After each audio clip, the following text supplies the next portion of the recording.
In issue 30, we take a look at the rules for breaching walls, towers, gates and doors of a fortress. We paint up the included Uruk-Hai Berserker model and we continue our back to basics crafting videos with a castle centerpiece for our table, Castle Fortress. I'm Mike, and in this series we're working our way through all 91 issues of battle games in Middle-earth. The magazine opens with a deep dive into the Uruk-Hai Berserkers. Fearsome troops first unleashed at Helm's Deep. Blood-crazed warriors driven mad by battle rage. They know no fear no pain, and fight on through wounds that would stop most others, carving footholds in the walls with their great swords, or, as we see in the films, using that lack of fear to detonate Saruman's demolition charge and blast a hole in the deeping wall. These pages lay out how attacking a fortress actually works, and they make it clear very quickly that brute force alone won't get you through. If ladders and scaling attempts failed, attackers have to physically batter down parts of the fort. Moving into contact with the walls, gates or towers, much like attacking an enemy model. Because scenery can't fight back, you automatically land a single strike, but actually causing damage is another matter entirely. Instead of wounds, fortress sections use batter points. You roll to see if your blow damages the structure, then consult the battering chart, where everything from no effect to full breach is possible. Doors and gates are the most vulnerable parts of a fortress, while stone walls and towers can only be harmed by strength 10 attacks, meaning monsters and siege engines suddenly become absolutely vital. Once a wall or tower has taken damage, there's also the chance it could collapse at the start of each turn.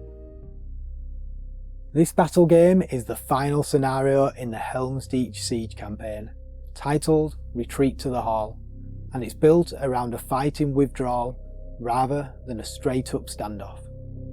The board is set up to represent the deeping wall, the gatehouse and the keep, with the Uruk-Hai deploying at the base of the walls and the defenders spread along the battlements.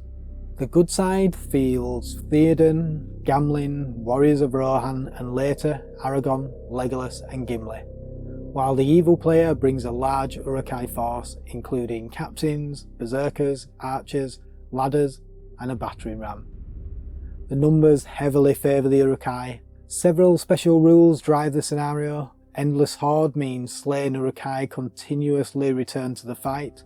Theoden can place troops in reserve, allowing fallen Rohan warriors to re-enter play along the inner battlements to help cover the retreat.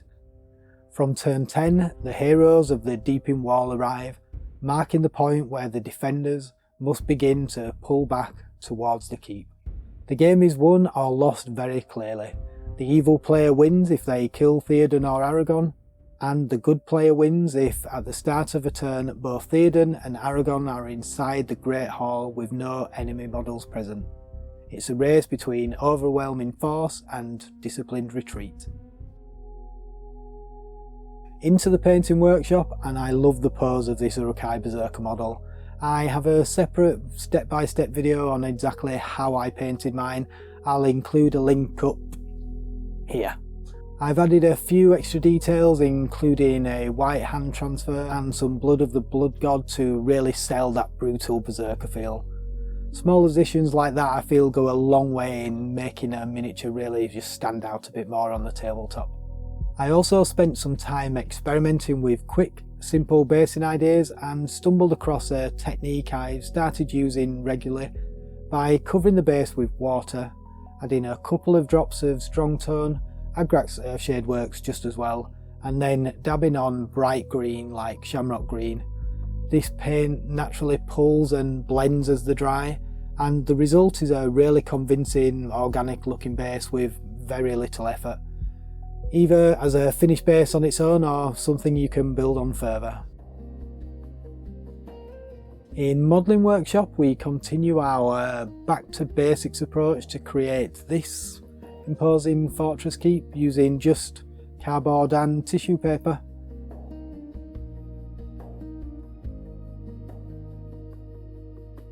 I have a separate video for the build which I'll link up here. Along with that, I've also created some PDF guides for each part of the build so far. Those are available over on Patreon, so if you want to support what I'm doing here and grab yourself a copy like these lovely people have, then head over there. The build is modular and we end up with a large base that can be used on its own, and a keep with a removable roof that you can play inside and on the roof. The magazine also touches on interior details, which is something I'm considering doing a separate build video where we make up lots of items to decorate our fortress and really bring it to life. If that's something you'd like to see, then just let me know down in the comments.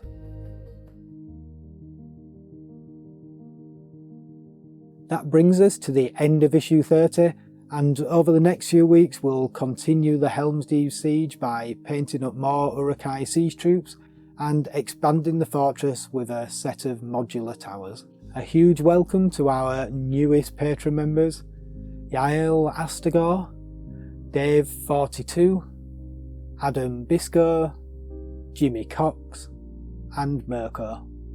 Thank you all so much for your support. And thank you to everyone who watches these videos, leaves a like or takes the time to leave a comment. Your support genuinely helps keep me going, and I'll see you in the next one.